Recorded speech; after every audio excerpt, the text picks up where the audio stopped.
Bonjour à toutes et à tous. Actuellement, je me trouve sur le pont Saint-Jacques, au-dessus du fleuve Bidassoa, qui sépare la France de l'Espagne. Chaque jour, de nombreuses personnes tentent de traverser ce pont pour gagner la France, étape ultime de leur voyage, mais parfois aussi simple pays de transit. En 2015, c'est plus d'1 million de personnes qui ont rejoint l'Europe. En 2016, 360 000. En 2017, 172 000.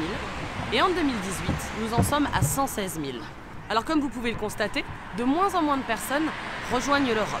C'est les routes qui changent et qui varient. La route de l'Espagne n'est pas nouvelle. Mais depuis le durcissement des politiques migratoires italiennes, l'Espagne semble être la meilleure solution pour les personnes qui sont obligées de fuir.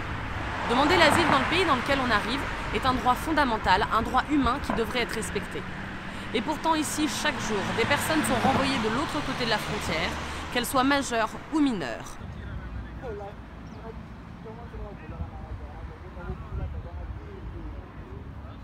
Elles essayent de passer en train, en bus, à pied, mais se font recaler de l'autre côté de la frontière. Lorsque la police française les arrête, elle appelle la police espagnole et elles se retrouvent d'un côté ou de l'autre de la frontière pour faire l'échange. Et là, après parfois un passage extrêmement rapide au commissariat espagnol pour vérifier les identités, elles sont relâchées souvent la nuit. Résultat, ces personnes qui pour la plupart sont en transit vers Bayonne, d'autres villes en France ou même parfois ailleurs, se retrouvent à errer dans les rues seules et sans repère, poussant certaines d'entre elles à choisir la solution la plus dangereuse, faire appel à un passeur. L'annonce du ministre de l'Intérieur français d'un renforcement des forces de police aux frontières et d'une coopération plus étroite avec l'Espagne n'empêchera pas les gens d'essayer de passer. Ça ne changera pas les raisons ni la situation pour lesquelles ils ont décidé de fuir.